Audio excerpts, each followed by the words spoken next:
Hello friends, नमस्कार, good evening. आप सभी का बहुत बहुत स्वागत है आपके अपने चैनल ट्रिपल सी बाई फैशडी पर। तो आप सभी बच्चों के लिए क्लास रेडी है और आज की इस क्लास में 25 मोस्ट इंपॉर्टेंट क्वेश्चन करेंगे। ये सभी प्रश्न आपके होने वाले ट्रिपल सी एग्जाम के लिए काफ़ी इंपॉर्टेंट हैं, सो आप सभी इस क्लास को लास्ट तक जरूर देखें। तो जो भी बच्चे क्लास में आ चुके हैं आप सभी क्लास को शेयर कर दें ताकि और भी बच्चे और भी साथी इस क्लास को ज्वाइन कर सकें।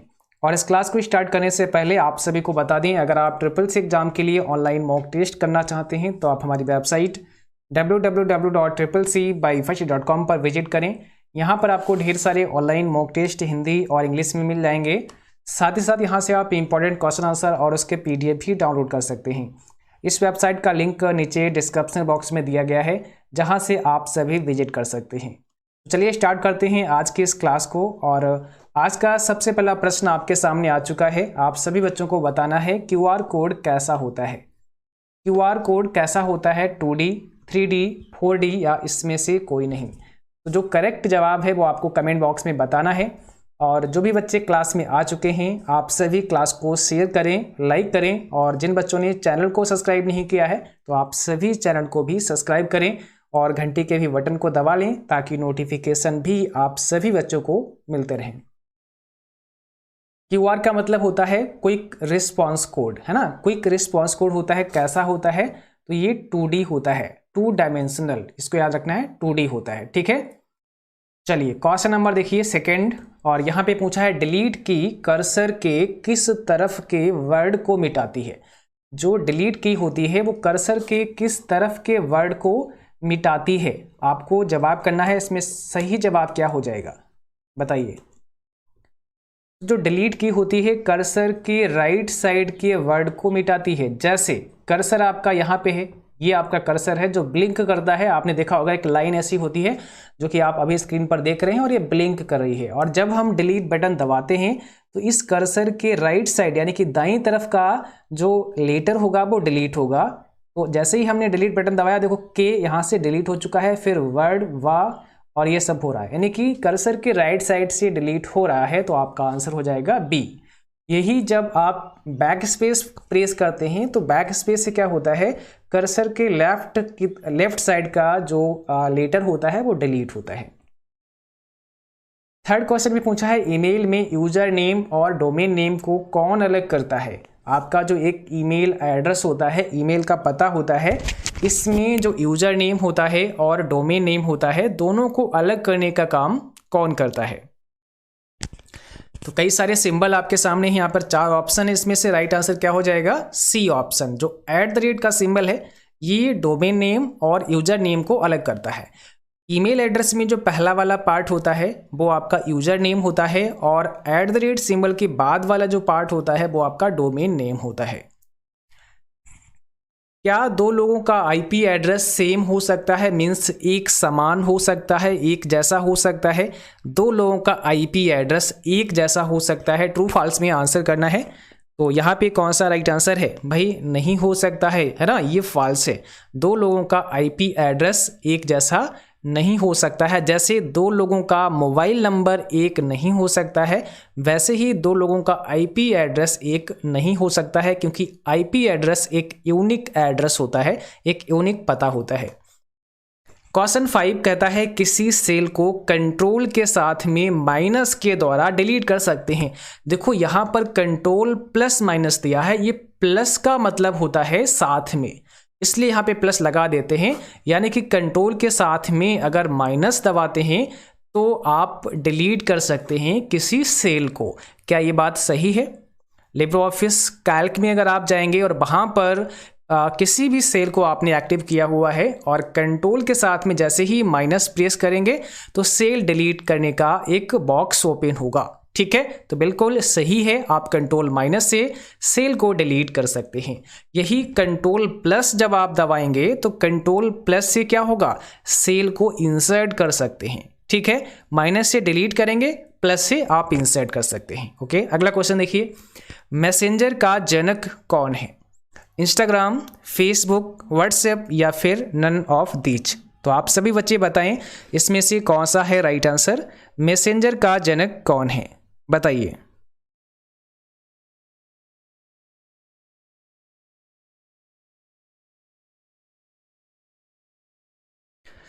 तो यहाँ पर सही जवाब क्या है? फेसबुक।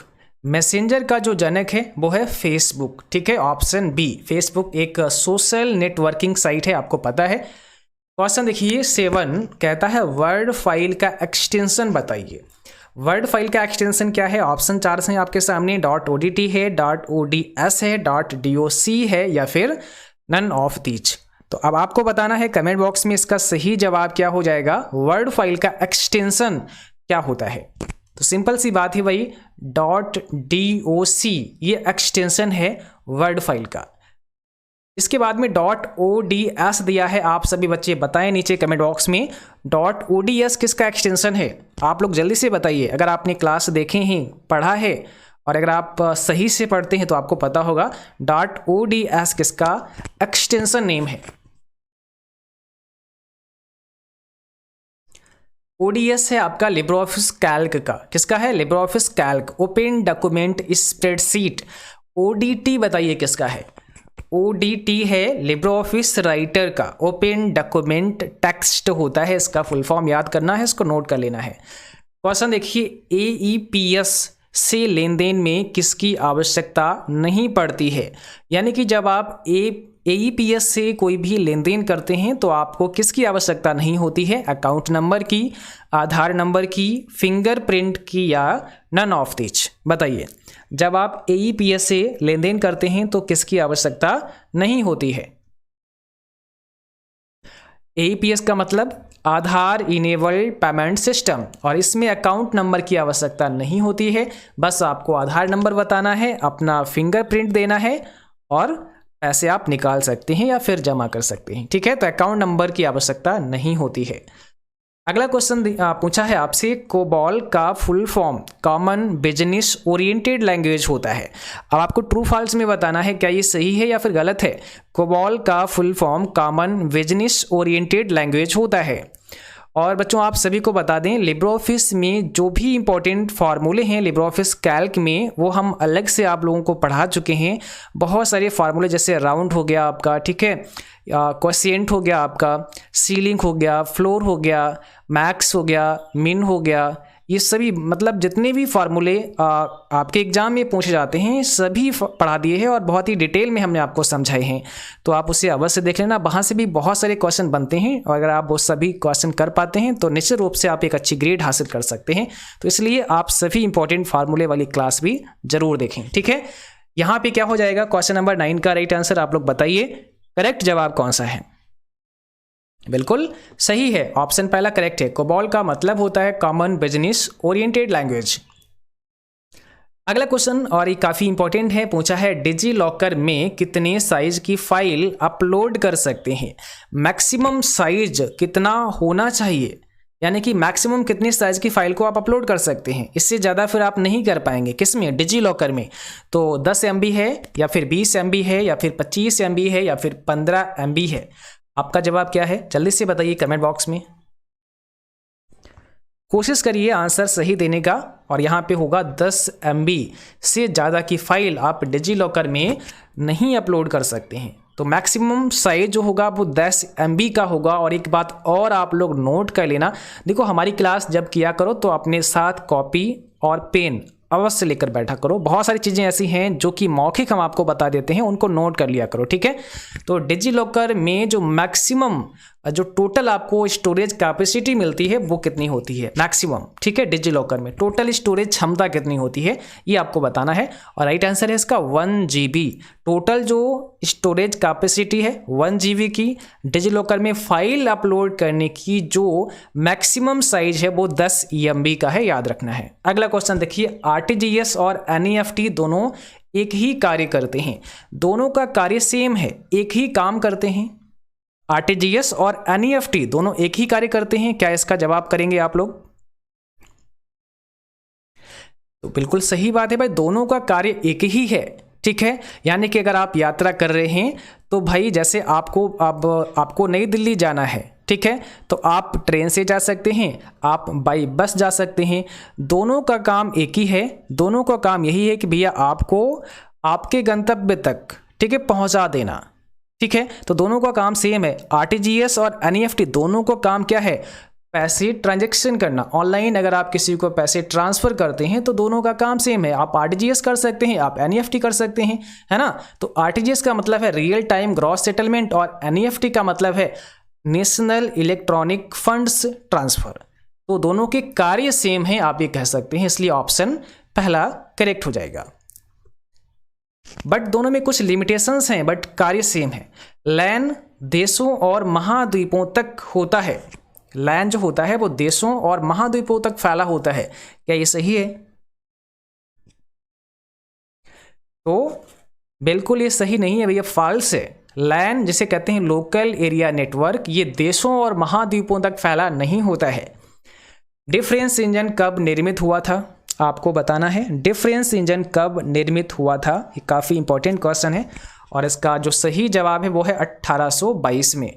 डिफरेंस इंजन 1822 में निर्मित हुआ, किसके द्वारा, किसने बनाया? चार्ल्स बैबेज, जो कि आप सभी जानते हैं father of computer, Charles Babbage के द्वारा डिफरेंस इंजन का निर्माण हुआ था। यही 1833 में चार्ल्स बैबेज के द्वारा एनालिटिकल इंजन का निर्माण हुआ था। दोनों याद रखना, डिफरेंस इंजन भी चार्ल्स बैबेज ने बनाया 1822 में, एनालिटिकल इंजन 1833 में चार्ल्स बैबेज ने ही डेवलप किया था। तीसरी पीढ़ी यानी कि थर्ड जनरेशन के कंप्यूटर में किसका इस्तेमाल होता था? कौन सी टेक्नोलॉजी इस्तेमाल की जाती थी थर्ड जनरेशन के कंप्यूटर में? वैक्यूम ट्यूब होता था, ट्रांजिस्टर होता था, आईसी होता है या नन ऑफ दीज, इसमें से कोई नहीं। तो थर्ड जनरेशन की बात की गई है, आपका राइट आंसर क्या होगा? जल्दी से बताइए सभी बच्चे जो भी क्लास में हैं। और भाई लाइक करो, अभी तक अगर आपने लाइक नहीं किया, आप लोग भूल जाते हैं लाइक करना, भाई लाइक सभी क्या करो, आपके लाइक से हमें काफ़ी मोटिवेशन मिलता है, ठीक है, इसलिए लाइक करना आप बिल्कुल मत भूला करें, यही आपकी फीस है, लाइक कर दिया करो सभी बच्चे। तो यहां पर हो जाएगा C, integrated circuit, option number C आपका करेक्ट है। क्वेश्चन देखिए, निम्न में किस मेमोरी में रखा डेटा अस्थायी होता है और कंप्यूटर बंद होने पर स्वतः नष्ट हो जाता है, डिलीट हो जाता है? यानी कि कौन सी मेमोरी में जो डेटा होता है वो अस्थायी टेम्परेरी होता है और जैसे ही कंप्यूटर बंद होता है आपका डेटा डिलीट हो जाता है? ऑप्शन है आपके सामने, random access memory, read only memory, compact disc या फ्लॉपी डिस्क। अब आपको आंसर करना है इसमें से कौन सा सही जवाब है।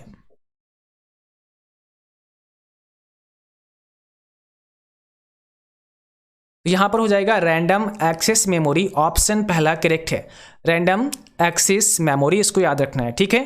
क्वेश्चन देखिए, ईमेल में सीसी का अर्थ होता है, सीसी का मतलब क्या होता है आपके ईमेल में, बताइए। सीसी का मतलब क्या होता है? कार्बन कॉपी, तो यहां पर होगा ऑप्शन बी, कार्बन कॉपी होता है।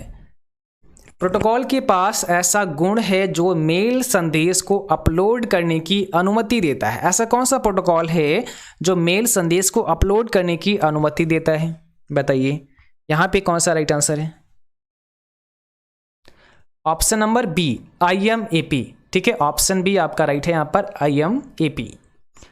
अगला क्वेश्चन देखिए, IBM 1620 क्या है? प्रथम जनरेशन कंप्यूटर है, सेकेंड जनरेशन कंप्यूटर है, थर्ड जनरेशन कंप्यूटर है या फिर फोर्थ जनरेशन कंप्यूटर है? तो कौन सा है यहाँ पे राइट आंसर? क्वेश्चन नंबर 18 आपके सामने है और आप सभी बच्चे जवाब भेजें, इसका सही आंसर क्या है? और इसका सही आंसर है option B, second generation computer. ISP एक इंटरनेट सर्विस प्रोवाइडर कंपनी है, ISP एक इंटरनेट सर्विस प्रोवाइडर कंपनी है, ट्रू फॉल्स में जवाब करना है, इसका राइट आंसर क्या है? जल्दी से बताइए आप सभी बच्चे कौन सा होगा राइट आंसर? बिल्कुल सही है, ISP एक इंटरनेट सर्विस प्रोवाइडर कंपनी है। ओके, अगला क्वेश्चन देखिए, पांचवी जनरेशन में इस्तेमाल किया जा रहा है, पांचवी जनरेशन में किसका इस्तेमाल किया जा रहा है? IC का, ULSI का, PLSI का या इसमें से कोई नहीं? यानी कि यहां पर हो जाएगा ULSI, ultra large scale integration, option number B आपका राइट है। क्वेश्चन पूछा है, असेंबलर असेंबली भाषा को मशीनी भाषा में कन्वर्ट करता है। असेंबलर जो होता है, असेंबलर एक प्रकार का ट्रांसलेटर है और ये ट्रांसलेटर यानी कि जो असेंबलर है ये असेंबली भाषा को मशीनी भाषा में कन्वर्ट करता है, जिसे कंप्यूटर आसानी से समझ सकता है। क्या ये सही है? बताइए, क्या ये सही है? बिल्कुल सही है, ऑप्शन पहला राइट है। ठीक है, असेंबलर जो होता है वो असेंबली भाषा को मशीनी भाषा में कन्वर्ट करता है। कंपाइलर और इंटरप्रेटर जो होता है वो हाई लेवल लैंग्वेज को मशीनी भाषा में कन्वर्ट करता है। कौन? कंपाइलर और इंटरप्रेटर, याद रखना है। अगला क्वेश्चन देखिए, निम्न में किसमें शब्द संसाधन नहीं है? कौन सा है जिसमें शब्द संसाधन नहीं है? Google Docs, open office, MS Word, Google Chrome. शब्द संसाधन का यहाँ पर मीनिंग है वर्ड प्रोसेसर। वर्ड प्रोसेसर आप सभी जानते हैं, तो इसमें से कौन सा वर्ड प्रोसेसर में नहीं शामिल है? देखिए, गूगल डॉस ये भी वर्ड प्रोसेसर ही है। गूगल डॉस क्या है? वर्ड प्रोसेसर है। ओपन ऑफिस की बात करें, ये भी आपका वर्ड प्रोसेसर में आता है। एमएस वर्ड भी वर्ड प्रोसेसर है। और यहाँ पर गूगल क्रोम आपका वर्ड प्रोसेसर नहीं है। ठीक है, गूगल क्रोम नहीं है, ये आपका एक ब्राउज़र है। अगला क्वेश्चन है, IPv4 पता कितने बिट्स का होता है? IPv4 कितने बिट्स का होता है? सही जवाब है 32 बिट का होता है। ऑप्शन नंबर ए करेक्ट है। अगला क्वेश्चन है, सॉफ्टवेयर जो www पर वेब पेज व्यू करने के लिए प्रयोग होता है, ऐसे सॉफ्टवेयर को किस नाम से जानते हैं जिसका इस्तेमाल www पर वेब पेज को देखने के लिए होता है? ऐसे सॉफ्टवेयर को कहते हैं वेब ब्राउज़र। जो वेब को ब्राउज करते हैं, किसी वेबसाइट को ब्राउज यानी कि ओपन करने का काम करते हैं, ये आपके ब्राउज़र ही होते हैं जो किसी वेबसाइट को ओपन कराते हैं। किस कमांड का प्रयोग वर्कशीट के अंतिम सेल के सिलेक्शन के लिए किया जाता है? बताएं आप सभी, किस कमांड का प्रयोग वर्कशीट के अंतिम सेल के सिलेक्शन के लिए होता है? तो यहाँ पर कौन सा राइट आंसर है? कंट्रोल के साथ में एंड आपको प्रेस करना है, कंट्रोल एंड। यूनिवैक क्या है? कौन सा यहाँ पे राइट आंसर है? जल्दी से बताइए, यूनिवैक का फुल फॉर्म क्या होता है? यूनिवर्सल ऑटोमेटिक कंप्यूटर, ऑप्शन पहला राइट है, यूनिवर्सल ऑटोमेटिक कंप्यूटर। और आप सभी को बता दें, जिन बच्चों को अभी ई बुक चाहिए तो आप डाउनलोड कर सकते हैं। अभी आपको इस ई बुक पर 50% का डिस्काउंट मिल जाएगा। कैसे आपको डाउनलोड करना है, इसके लिए लिंक नीचे डिस्क्रिप्शन बॉक्स में भी दिया गया है, या फिर आप हमारी वेबसाइट पर आएंगे, यहाँ से आपको ई बुक एंड PDF पर क्लिक करना है। और जब आप ई बुक एंड PDF वाले ऑप्शन पर क्लिक करेंगे तो यहाँ से एक न्यू पेज ओपन होगा। और यहाँ पर आप देख सकते हैं, जब आप नीचे की तरफ स्क्रॉल करेंगे तो यहाँ पर ऊपर जो आप ये 2 ई बुक देख रहे हैं, CCC प्रैक्टिस सेट जिसमें 1500 क्वेश्चन है, साथ में CCC chapter wise practice set जिसमें 570 प्लस क्वेश्चन है। बाकी सभी शॉर्टकट की, इंपॉर्टेंट फाउंडर्स नेम और भी बहुत सारी चीज़ें यहाँ पे दी गई हैं। ठीक है, इन दोनों को आपस में कंबाइन कर दिया गया है, जो कि अभी तक 99 रुपीज़ में था, बट अभी होली पर एक ऑफर था जिसका यूज करके आप इसे 50% का डिस्काउंट ले सकते हैं। यहाँ पर एक आपको डिस्काउंट कोड अप्लाई करना है। जब आप बाय नाउ पे क्लिक करेंगे तो जैसे ही बाय नाउ पे क्लिक करेंगे, यहाँ पर आपके सामने एक ऑप्शन दिखेगा, I have a discount code. तो I have a discount code पे आपको क्लिक कर देना है। ठीक है, और यहाँ पर क्लिक करने पर अभी आप देखेंगे ये 99 रुपीज़ में है, बट यहाँ पर आपको एक डिस्काउंट कोड लगाना है, होली है, एक में जोड़ के लिखना है होली है, और अप्लाई करना है। जैसे ही अप्लाई करेंगे ये 49 में हो जाएगा, यानी कि आपको 50% का डिस्काउंट मिल जाएगा। और आप यहाँ पर अपना नाम, ईमेल और फ़ोन नंबर डाल के इसे नेक्स्ट करके अपना पेमेंट करेंगे और ये PDF आपके मोबाइल फ़ोन में डाउनलोड हो जाएगा। तो अभी ये ऑफ़र कुछ ही समय तक वैध रहेगा, आप जल्दी से ले सकते हैं जिन बच्चों ने अभी तक बाय नहीं किया है। इसका लिंक नीचे डिस्क्रिप्शन बॉक्स में भी दिया गया है, जहाँ पर क्लिक करके आप डाउनलोड कर सकते हैं।